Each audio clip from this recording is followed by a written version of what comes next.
in that life, there's very strict codes Yeah, about snitching. exactly. Some people consider this snitching. Yeah, Other people don't consider it snitching.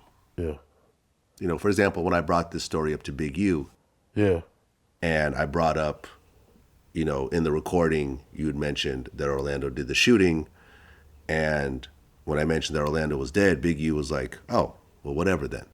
Did you hear the Keefe D confession? Mm-mm. You didn't hear Keefe D? Is that the bodyguard?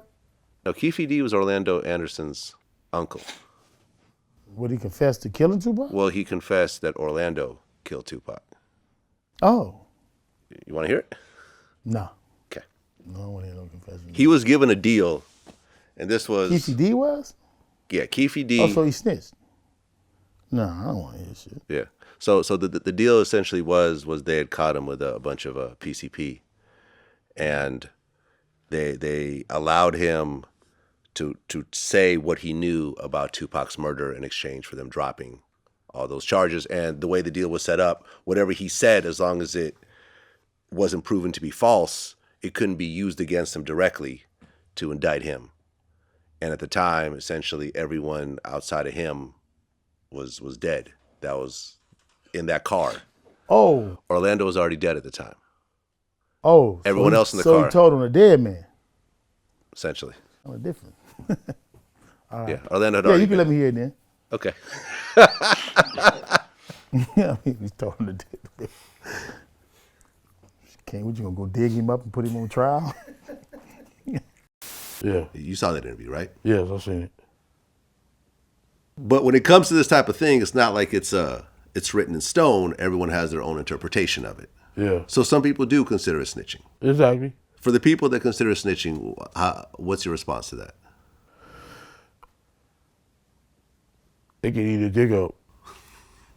And I don't care. If they got a problem with me, bring it. You know what I'm saying? Have you ever had anyone ever approach you over that? Never. Never. Never. Never.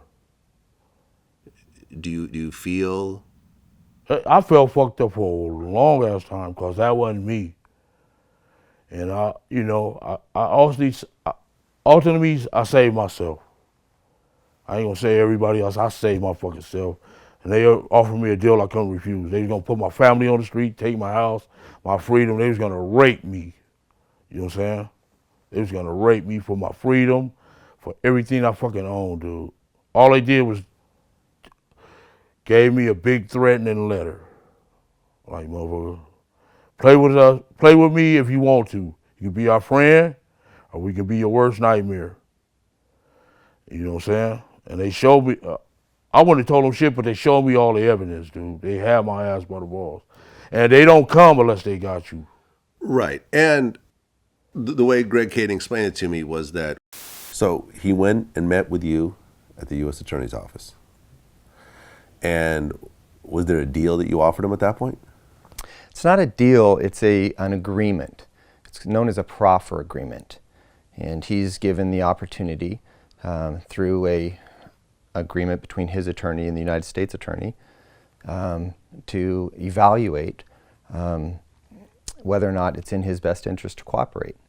And so that was the arrangement, that he would sit down and tell us everything we wanted to know about anything we asked, and that he had to be entirely truthful, or else he would be charged, not only for the drug crimes, but for potentially his own confession. They already knew everything, dude. They knew everything. Before I even got there. They had all my friends, man. Everybody that was around me, they knew everything. You know what I'm saying? And they showed me where, man, a whole lot of people was going to jail. Right. And you said that the worst part about this whole story is that, the people that ended up churning on you were some of your closest friends, and some were even family members. Yeah. Yeah, I was kind of fucked up.